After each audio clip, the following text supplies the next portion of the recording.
न्याय दर्शन का यह पहला वीडियो है। यूपीएससी, बीपीएससी, यूपी पीसीएस सभी स्टेट पीसीएस एग्ज़ाम के लिए समान रूप से उपयोगी न्याय दर्शन का यह प्रथम वीडियो और यह जो सीरीज़ है दर्शन शास्त्र विषय के लिए प्रश्न उत्तर फॉर्मेट पर आधारित होगा। चलिए स्टार्ट करते हैं।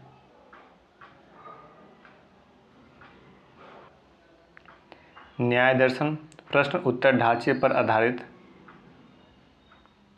प्रश्न है। न्याय के असत्यकार्यवाद की व्याख्या एवं समीक्षा करें। न्याय दर्शन के असत्यकार्यवाद की व्याख्या करना है और इसका समीक्षा करना है। चलिए स्टार्ट करते हैं। असत्यकार्यवाद के अनुसार कार्य अपनी उत्पत्ति के पूर्व कारण में विद्यमान नहीं होता है। कार्य एक नवीन उत्पत्ति है, इसलिए इसे आरंभवाद भी कहा गया है। असत्यकार्यवाद को क्या कहा गया है? आरंभवाद। असत्यकार्यवाद को आरंभवाद भी कहा गया है क्योंकि असत्यकार्यवाद के अनुसार कार्य अपनी उत्पत्ति से पहले कारण में विद्यमान नहीं होता है, अर्थात कार्य के लिए कारण जरूरी नहीं है। ये असत्यकार्यवाद बताता है। कार्य एक नवीन उत्पत्ति है, ये बता रहा है। कार्य जो है एक नया उत्पत्ति है और इसलिए यह आरंभवाद कहा जाता है। सत्यकार्यवाद में कार्य का उपादान कारण होता है। सत्यकार्यवाद सांख्य का जो सत्यकार्यवाद है इसमें कार्य का एक उपादान कारण होता है, अर्थात कार्य का कारण होता है, ये सत्यकार्यवाद के अनुसार। असत्यकार्यवाद के अनुसार कार्य के लिए कारण जरूरी नहीं है। कार्य एक नवीन उत्पत्ति है, इसलिए इसे आरंभवाद भी कहा गया है। चलिए आगे समझते हैं। सत्यकार्यवाद में कार्य का उपादान कारण होता है और कार्य कोई नवीन उत्पत्ति नहीं होती है। सत्यकार्यवाद में कार्य कोई नवीन उत्पत्ति नहीं होती है, जबकि असत्यकार्यवाद में कार्य नवीन उत्पत्ति होती है। कार्य का आरंभ होता है, तत्वतः समान ही होता है। इस सिद्धांत का खंडन करने के लिए न्याय दर्शन में असत्यकार्यवाद का प्रतिपादन किया गया है। न्याय दर्शन में असत्यकार्यवाद का प्रतिपादन किया गया है। असत्यकार्यवाद को सिद्ध करने के लिए निम्नलिखित तर्क दिए गए हैं। यहाँ तक पहले बात समझ आइए कि असत्यकार्यवाद क्या है। असत्यकार्यवाद में कार्य का कोई उपादान कारण नहीं होता है, कार्य एक नवीन उत्पत्ति होती है और इस प्रकार से असत्यकार्यवाद को आरंभवाद भी कहा जाता है। सत्यकार्यवाद अर्थात सांख्य का जो सत्यकार्यवाद है, सत्यकार्यवाद के अनुसार कार्य का कोई उपादान कारण होता है, कारण है तब कार्य है, ये सत्यकार्यवाद बताता है। और इसका खंडन करने के लिए न्याय दर्शन ने असत्यकार्यवाद का प्रतिपादन किया गया है। और असत्यकार्यवाद को सिद्ध करने के लिए क्या निम्नलिखित तर्क दिए गए हैं, इन सारे तर्क को देख लीजिए। यदि कार्य पहले से ही कारण में विद्यमान है तो फिर उसे भी कारण के समान दिखाई देना चाहिए, परंतु ऐसा नहीं होता। असत्यकार्यवाद को सिद्ध करने के लिए तर्क दिए जा रहे हैं। पहला तर्क क्या दिया जा रहा है? यदि कार्य पहले से ही यदि कारण में विद्यमान है तो फिर उसी प्रकार से उसे भी दिखाई देना चाहिए, परंतु ऐसा नहीं होता है, अर्थात समान दृष्टिगत नहीं होता है। यदि कार्य पहले से ही कारण में विद्यमान है तो निमित्त कारण की आवश्यकता नहीं होनी चाहिए। यहाँ बता रहा है कि निमित्त कारण, जिसे निमित्त कारण कहा गया है, तो निमित्त कारण का कोई आवश्यकता नहीं है। यदि कार्य पहले से ही कारण में विद्यमान है तो निमित्त कारण की कोई ज़रूरत नहीं। जब कार्य पहले से ही कारण में विद्यमान है तो दोनों समान दिखना चाहिए, लेकिन ऐसा नहीं होता है।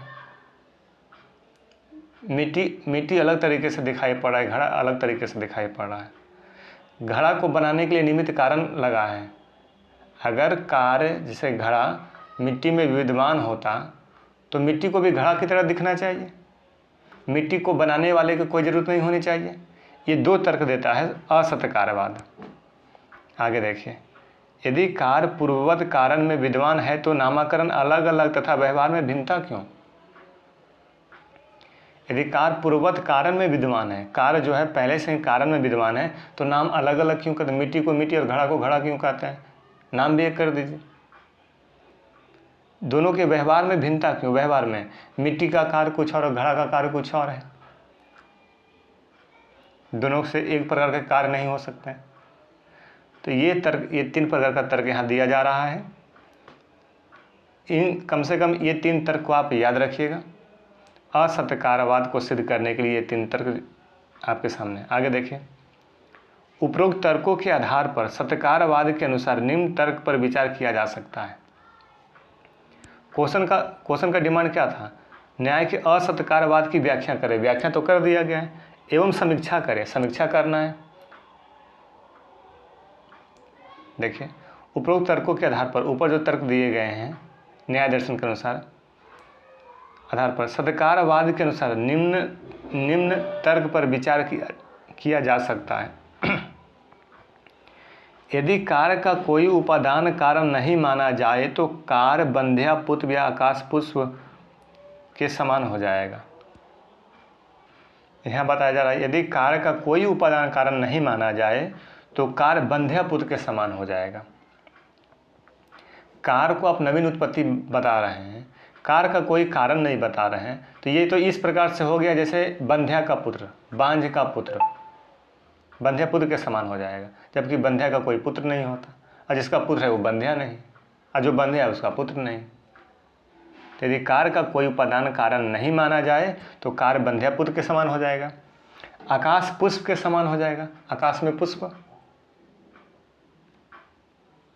ठीक है, आगे देखिए, उपादान कारण जरूरी है क्योंकि हम दही को दूध से ही प्राप्त कर सकते हैं, अन्य पदार्थों से नहीं।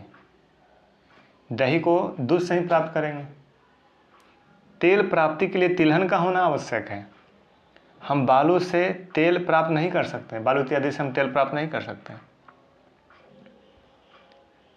सांख्य अपने सत्कारवाद में कहते हैं कि कार्य कारण का व्यक्तावस्था है और कारण अव्यक्तावस्था है। यहाँ पे बताया जा रहा है उपादान कारण जरूरी है। क्यों जरूरी है? क्योंकि दही दूध से बनता है, किसी और पदार्थ से नहीं बन सकता है दही। तेल निकालने के लिए तिलहन आवश्यक है, तिलहन जरूरी है, बालू से हम तेल नहीं निकाल सकते। एक तर्क ये दिया जा रहा है। सांख्य बताते हैं सत्कारवाद में कि कार्य कारण का व्यक्तावस्था है। जब कारण है तो वो अव्यक्त है, उसका ट्रांसफॉर्म कर दिए कार्य में तो वो व्यक्त हो गया है। तो कार्य कारण का व्यक्तावस्था है और कारण अव्यक्तावस्था है, कारण अव्यक्त है। घड़ा बना है तो मिट्टी से, मिट्टी में ही घड़ा छिपा हुआ था, लेकिन उसको एक शेप दे दिए तो घड़ा बन गया। एक पत्थर है, पत्थर को छेनी हथौड़ी से मूर्तिकार मूर्ति निर्मित कर देता है। तो कारण में कारण तो है, कारण अव्यक्त है लेकिन कार्य व्यक्त है, बस फर्क ये है। तो इस प्रकार से ये प्रश्न देख लीजिए फिर से। न्याय के असत्कारवाद की व्याख्या एवं समीक्षा करें।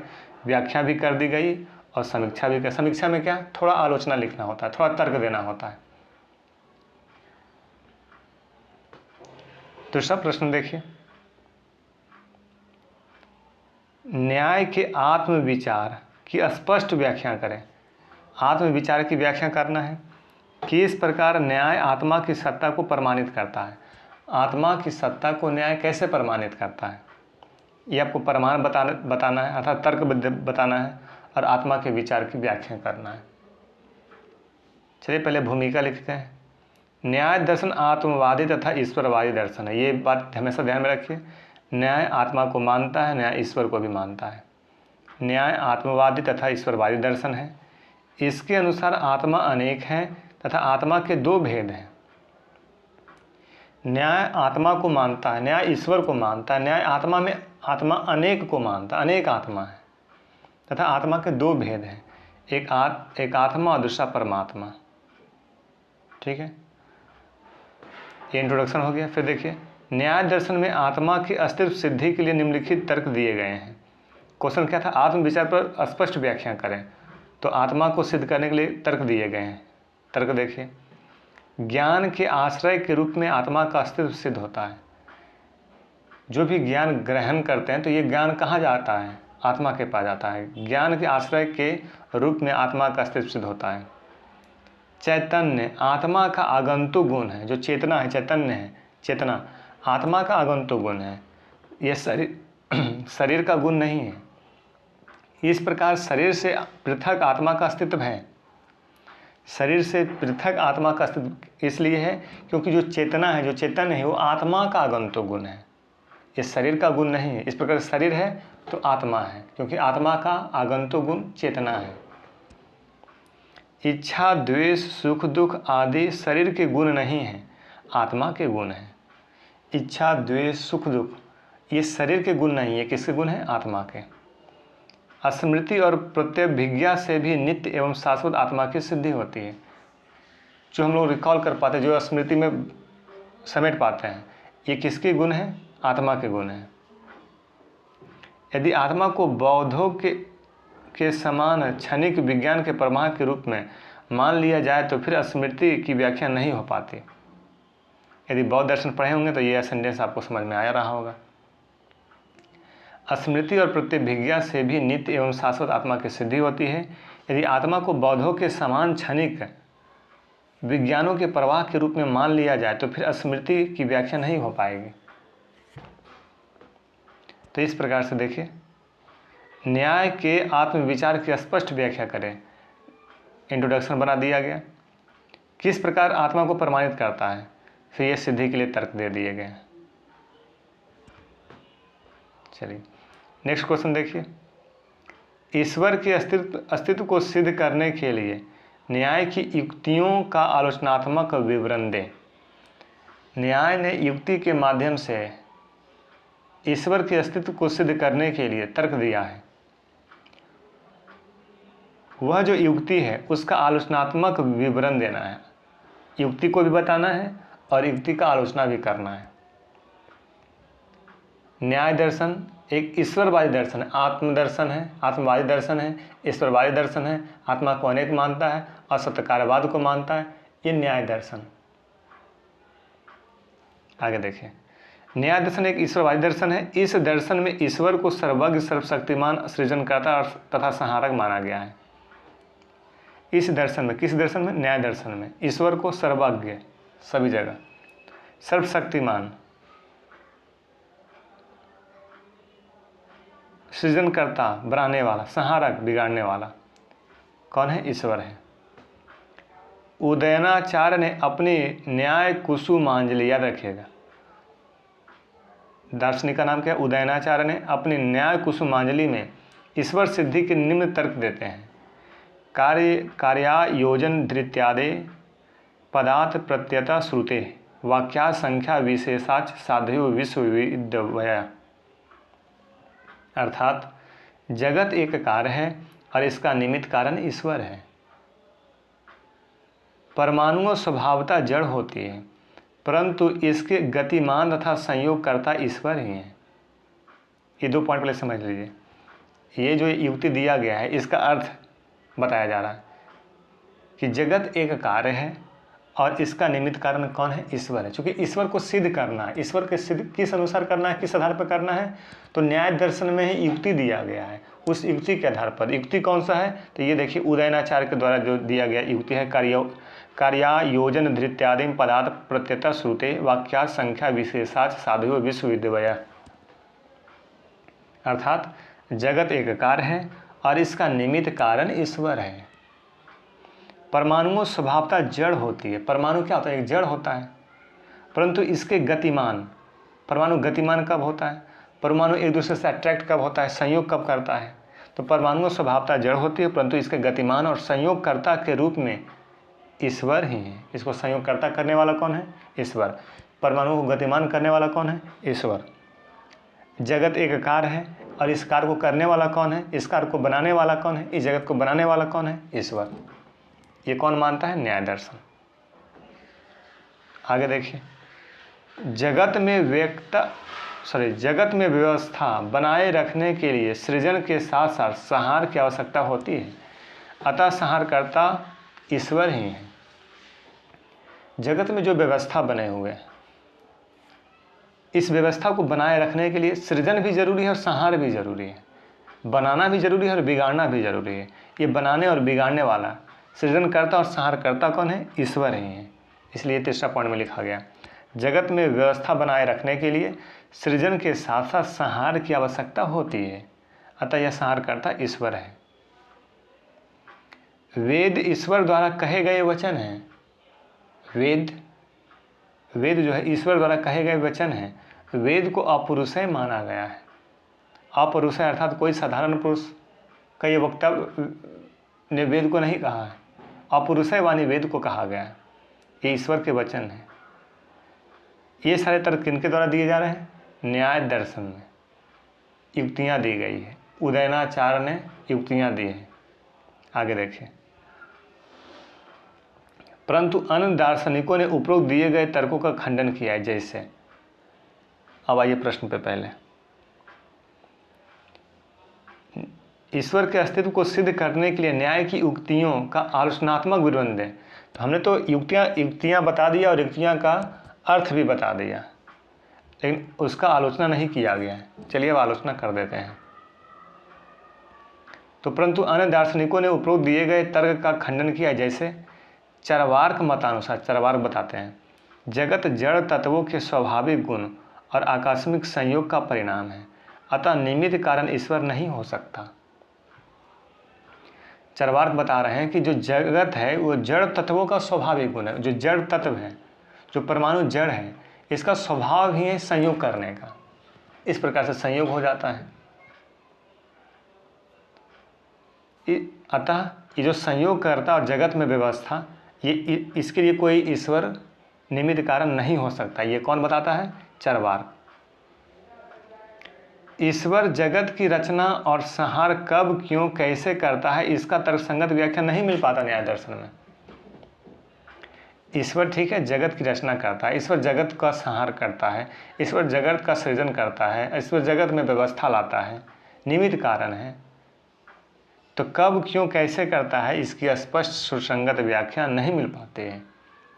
तो ये दो तर्क यहाँ पे दे दिए गए हैं आलोचना के क्रम में। अब फिर से देखिए प्रश्न पे,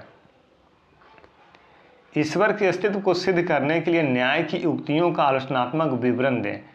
युक्तियाँ बता दी गई, उसका अर्थ बता दिया गया। आलोचनात्मक विवरण दें, आलोचना कर दी गई। ठीक है, अब नेक्स्ट प्रश्न पे चलते हैं। न्याय दर्शन के अनुसार प्रत्यक्ष के स्वरूप का विवेचन करें। लौकिक प्रत्यक्ष और अलौकिक प्रत्यक्ष में भेद बतलाइए। लौकिक प्रत्यक्ष और अलौकिक प्रत्यक्ष में भेद बतलाइए। प्रत्यक्ष के स्वरूप बताना है, विवेचन करना है प्रत्यक्ष के स्वरूप का। लौकिक प्रत्यक्ष के बारे में बताना है और अलौकिक प्रत्यक्ष के बारे में बताना है। चलिए स्टार्ट करते हैं। पहले इंट्रोडक्शन कैसे लिखा जाता है ये जान जाइए। न्याय मतानुसार यथार्थ अनुभव ही प्रमा है। प्रमा की प्राप्ति के साधन को प्रमाण कहते हैं। प्रमाण 4 प्रकार के हैं: प्रत्यक्ष, अनुमान, शब्द प्रमाण और उपमान। ये प्रमाण है। प्रत्यक्ष प्रथम, प्रधान और ज्येष्ठ प्रमाण है। प्रत्यक्ष अवस्था के आधार पे और संबंध के आधार पे। अवस्था के आधार पर निर्विकल्पक प्रत्यक्ष और सविकल्पक प्रत्यक्ष। संबंध के आधार पर लौकिक प्रत्यक्ष और अलौकिक प्रत्यक्ष। प्रश्न क्या पूछा है फिर से देखिए।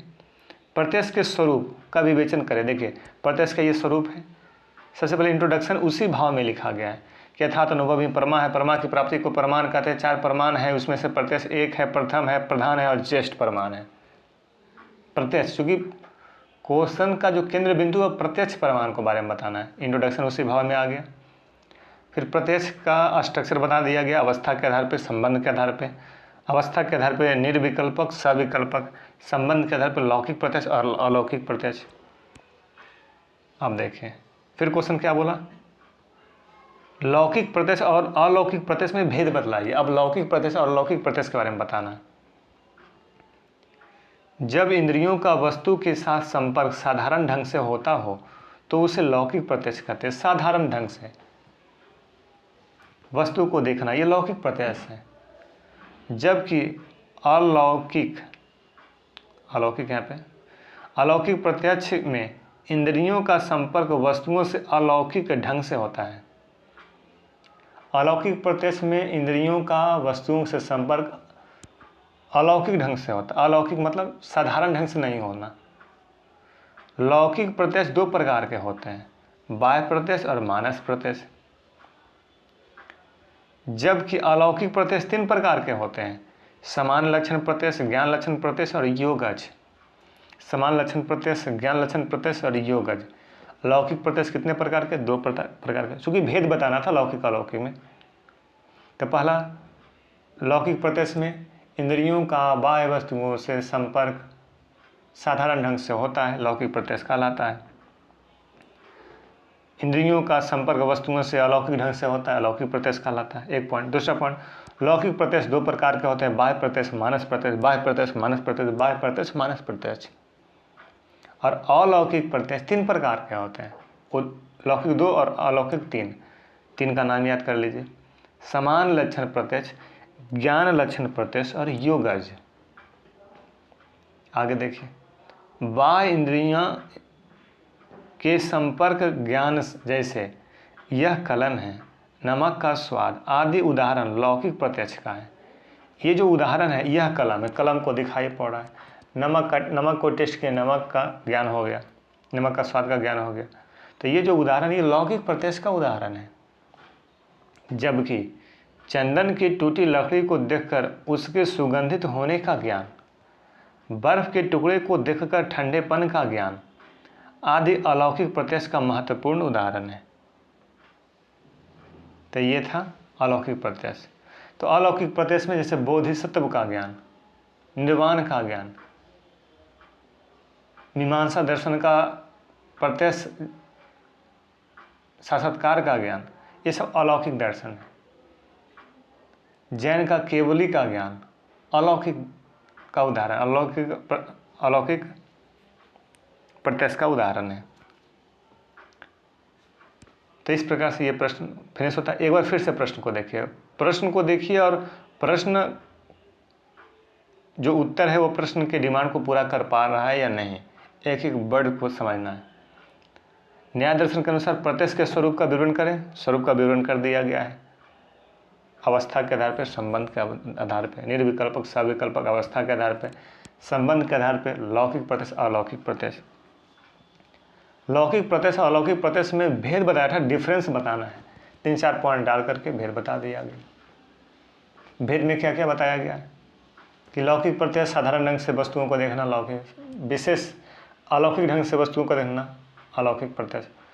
लौकिक प्रत्यक्ष दो प्रकार के, बाह्य प्रत्यक्ष, मानस प्रत्यक्ष, और अलौकिक प्रत्यक्ष तीन प्रकार से, समान लक्षण, ज्ञान लक्षण और योगज प्रत्यक्ष। उदाहरण में नमक का ज्ञान, नमक का स्वाद, यह कलम है, यह कॉपी है इत्यादि, ये लौकिक प्रत्यक्ष। अलौकिक प्रत्यक्ष में केवली, जैन के द्वारा केवली का ज्ञान, बौद्ध का बोधिसत्व का ज्ञान, मीमांसा का साक्षात्कार का ज्ञान। ये जो सारे उदाहरण है अलौकिक प्रत्यक्ष के उदाहरण है। चंदन की टूटी लकड़ी को देखकर उसका सुगंधित होने का ज्ञान, ये अलौकिक प्रत्यक्ष का उदाहरण है। ठीक है, नेक्स्ट प्रश्न को देखिए। ईश्वर के अस्तित्व को सिद्ध करने के लिए न्याय की युक्तियों की व्याख्या एवं समीक्षा करें। ईश्वर के अस्तित्व को सिद्ध करना है, न्याय की युक्तियों की व्याख्या एवं समीक्षा करें। भारतीय दर्शन परंपरा में न्याय दर्शन एक ईश्वरवादी दर्शन है। न्याय ईश्वरवादी है, न्याय आत्मवादी है, आत्मा को अनेक मानता है, ईश्वर को मानता है, असत्यकार्यवाद को मानता है। इनके अनुसार ईश्वर सर्वशक्तिमान, सर्वज्ञ, सृष्टिकर्ता एवं जगत का संहारक है। इसके अनुसार, किनके अनुसार? न्याय दर्शन बताते हैं कि ईश्वर सर्वशक्तिमान है, सर्वज्ञ है, सब कुछ जानने वाला, सृष्टिकर्ता है, जगत का संहारक है। तू ही हउओ करता धरता, तोरो बिना एगो पत्ता न हिलता न डोलता, तू सबसे महान, तू है सारी दुनिया। तो इसी प्रकार से ईश्वर सर्वशक्तिमान है, सर्वज्ञ है, सृष्टिकर्ता है, जगत का संहारक है। उदयनाचार्य ने अपनी न्याय कुसुमांजलि पुस्तक का नाम याद रखें, न्याय कुसुमांजलि में ईश्वर सिद्धि के लिए निम्नलिखित युक्तियाँ दी है। कार्योजन धृत्यादि पदार्थ प्रत्यत श्रुते वाक्या संख्या विशेषा साधयो विश्वविद्वय। अर्थात यह जगत एक कार्य है और इसका निमित्त कारण ईश्वर ही है। जड़ होने से परमाणुओं में स्वभावतः गति नहीं हो सकती। गति प्रदान करता ईश्वर ही है, परमाणुओं का संयोग करता ईश्वर ही है। परमाणुओं में गति लाना, परमाणुओं का संयोग करना, व्यवस्था लाना, ये सब ईश्वर करता है। ईश्वर सृष्टि रचयिता तथा संहारकर्ता के रूप में है। सृष्टि को रचने वाला, सृष्टि का संहार करने वाला, बनाने वाला, बिगाड़ने वाला ईश्वर है। वेद ईश्वर द्वारा कहे गए वचन हैं।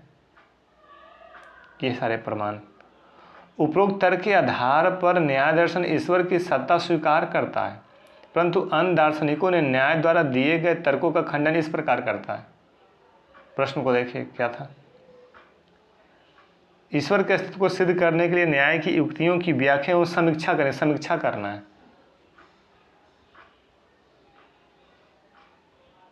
समीक्षा करना है तो फिर इसका आलोचनात्मक बिंदु भी रखना पड़ेगा। उपरोक्त तर्क के आधार पर न्याय दर्शन ईश्वर की सत्ता को स्वीकार करता है, परंतु अन्य दार्शनिकों ने न्याय द्वारा दिए गए तर्कों का खंडन इस प्रकार करता है। कैसे? चरवाक मतानुसार जगत जड़ तत्वों के स्वाभाविक आकस्मिक संयोग का परिणाम है। इसके लिए किसी ईश्वर की आवश्यकता नहीं है। यदि ईश्वर को जगत का केवल निमित्त कारण माना जाए तो फिर ऐसी स्थिति में उसमें परनिर्भरता का भाव उत्पन्न हो जाएगा। इससे ईश्वर की सर्वोच्चता, स्वतंत्रता, पूर्णता एवं सर्वव्यापकता का खंडन होता है। यदि आप ईश्वर को जगत का केवल निमित्त कारण माने कि निमित्त कारण बनाने वाला होगा, जगत को बनाने वाला है ईश्वर, निमित्त कारण मान लिया जाए, तो फिर ऐसी स्थिति में उसमें पर निर्भरता का भाव हो जाएगा। दूसरे पर निर्भर हो ईश्वर तो फिर दूसरे पर निर्भर हो जाएगा। तो फिर ईश्वर सर्वव्यापक, सर्वोच्चता, स्वतंत्रता, पूर्णता, सर्वज्ञता, इसका खंडन हो जाएगा। ठीक है, आगे देखिए। न्याय दर्शन के अनुसार प्रत्यक्ष की व्याख्या कीजिए। केवल व्याख्या करना है, किसका? प्रत्यक्ष का। न्याय मत अनुसार यथार्थ अनुभव ही परमा है। परमा की प्राप्ति के साधन को प्रमाण कहते हैं। प्रमाण 4 प्रकार के हैं: प्रत्यक्ष, अनुमान, शब्द, उपमान। प्रत्यक्ष प्रथम, प्रधान और ज्येष्ठ प्रमाण है। संबंध के आधार पर प्रत्यक्ष 2 प्रकार के हैं: लौकिक प्रत्यक्ष। ये सारे बातों का अभी हम लोग डिस्कशन करके आए हैं। लौकिक प्रत्यक्ष और अलौकिक प्रत्यक्ष संबंध के आधार पर। जब इंद्रियों का वस्तु के साथ संपर्क साधारण ढंग से होता है तो उसे लौकिक प्रत्यक्ष करते हैं। लौकिक प्रत्यक्ष 2 प्रकार के हैं: बाह्य प्रत्यक्ष और मानस प्रत्यक्ष। बाह्य इंद्रियों से प्राप्त होने वाले प्रत्यक्ष बाह्य प्रत्यक्ष है। वहीं मन से सुख दुख आदि का ज्ञान होता है, यह मानस प्रत्यक्ष है। अलौकिक प्रत्यक्ष, इस प्रत्यक्ष में इंद्रियों का संपर्क वस्तु के साथ अलौकिक ढंग से होता है। जैसे बर्फ को देखकर ठंडेपन का ज्ञान, चंदन की टूटी लकड़ी को देखकर उसे सुगंधित होने का ज्ञान। जैन दर्शन का केवल ज्ञान, बौद्धों का बोधि आदि अलौकिक प्रत्यक्ष का विशिष्ट उदाहरण है। अवस्था के आधार पर प्रत्यक्ष 2 प्रकार का है: निर्विकल्पक, सविकल्पक। निर्विकल्पक प्रत्यक्ष की प्रारंभिक अवस्था है, जबकि सविकल्पक उस पर आधारित परिवर्ती अवस्था है। ये निर्विकल्पक है और इसी पे आधारित है सविकल्पक। निर्विकल्पक प्रत्यक्ष में नाम, जाति आदि से प्रत्यक्ष असंयुक्त रहती है। निर्विकल्पक क्या होता है? इसमें न नाम पता होता है, न जाति पता होता है। इसमें कुछ है, एग्जाम्पल देते हैं, कुछ है। अब ये क्या है नहीं मालूम, कौन है नहीं मालूम, लेकिन कुछ है। इसका प्रत्यक्ष हो रहा है, लेकिन नाम ना पता है, ना जाति पता। ये नाम जाति अपनी पहचान से असंयुक्त रहता है। ये निर्विकल्पक, पहचान का कोई विकल्प नहीं देता, वो निर्विकल्पक। जबकि सविकल्पक प्रत्यक्ष में वस्तु की पहचान विद्यमान रहती है। सविकल्पक अर्थात अगर निर्विकल्पक बोलता है कुछ है, तो सविकल्पक बोलता है क्या है, तो यह कलम है, यह दावात है, यह किताब है, यह राम है, यह रहीम है, जो भी है। तो सविकल्पक पहचान बताता है, नाम बताता है। और निर्विकल्पक कोई विकल्प, पहचान की कोई विकल्प ही नहीं देता, वो निर्विकल्पक। तो निर्विकल्पक प्रत्यक्ष में नाम जाति आदि से प्रत्यक्ष संयुक्त रहती है, जबकि सविकल्पक प्रत्यक्ष में वस्तु की पहचान विद्यमान रहती है। निर्विकल्पक सविकल्पक समझ गया हमने। तो निर्विकल्पक प्रत्यक्ष की प्रारंभिक अवस्था है, प्रत्यक्ष का पहली अवस्था निर्विकल्प, कुछ है क्या है, तो हाँ वह है कलम है, किताब है, जो भी है। सविकल्पक अर्थात सविकल्पक निर्विकल्पक पे आधारित है, परवर्ती अवस्था है, बाद की अवस्था है। अब प्रश्न को फिर से देख लीजिए। न्याय दर्शन के अनुसार प्रत्यक्ष की व्याख्या कीजिए। व्याख्या कर दिया गया संबंध के आधार पे और अवस्था के आधार पे। अवस्था तो निर्विकल्पक सविकल्पक, संबंध लौकिक प्रत्यक्ष और अलौकिक प्रत्यक्ष।